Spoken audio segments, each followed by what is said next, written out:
Chapter 4. Come away.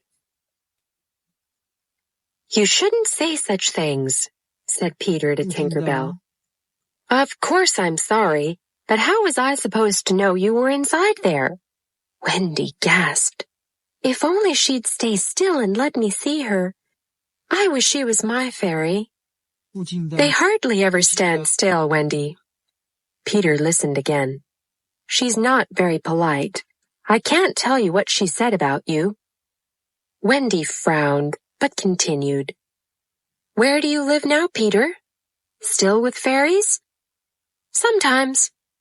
But mostly I live with the lost boys. They're children who have fallen out of their strollers when their nanny wasn't looking. They're sent to the Neverland, and I'm their captain.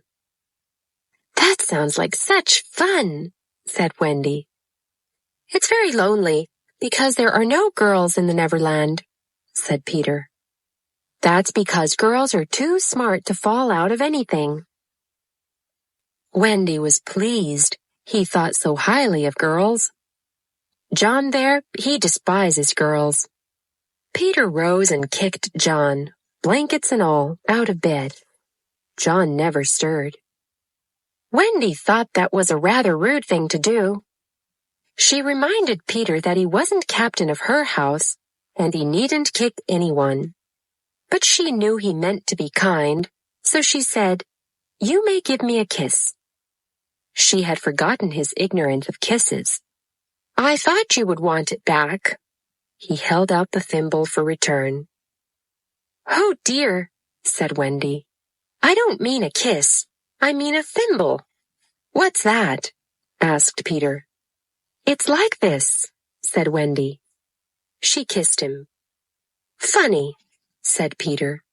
Now should I give you a thimble? If you wish to, said Wendy. Peter did so, and almost immediately Wendy screeched. What's wrong, Wendy? It felt as if someone pulled my hair. That's Tink. She's being extra naughty tonight. She says she will do that to you every time I give you a thimble. Peter couldn't understand why, but Wendy thought she knew the reason. Peter continued. As I said before, it's lonely in the Neverland. That's why I come to this nursery. I love the stories your mother tells. I don't know any stories of my own. In fact, none of the boys in the Neverland know any stories. My favorite was the one where the girl loses a glass slipper. I never did hear the whole story. Wendy jumped up. That's Cinderella. The prince finds her, and they live happily ever after. Upon hearing that, Peter rushed to the window. I'm off to tell the lost boys. Wait, cried Wendy. I know lots of stories I could tell the lost boys.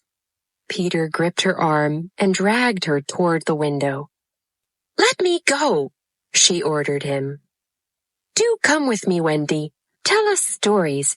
The boys would love to hear them. Wendy was flattered but came to her senses. What about Mother? And besides, I can't fly.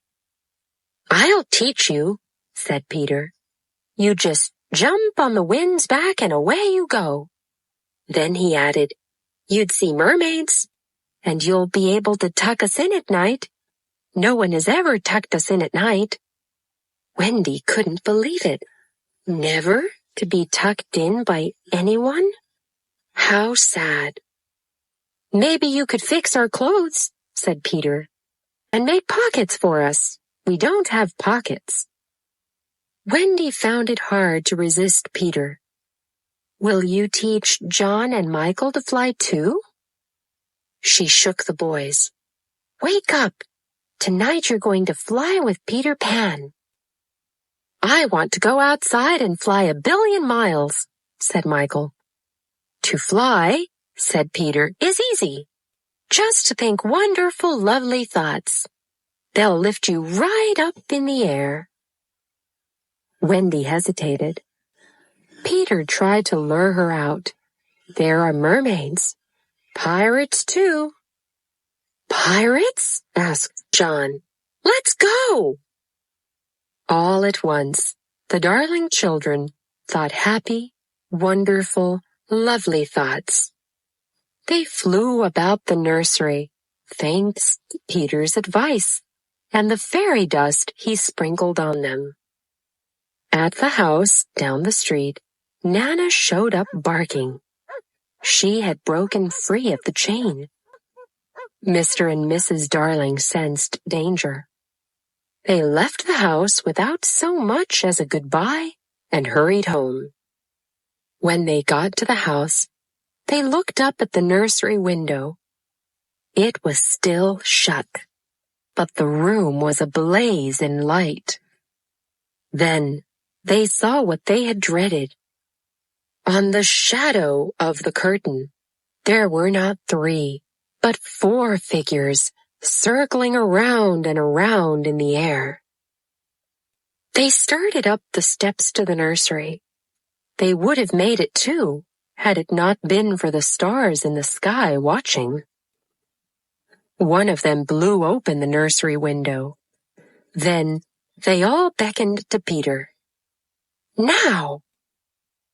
Peter knew it was time to leave at once. "Come away! Come away!" cried Peter, as he motioned for the others to join him.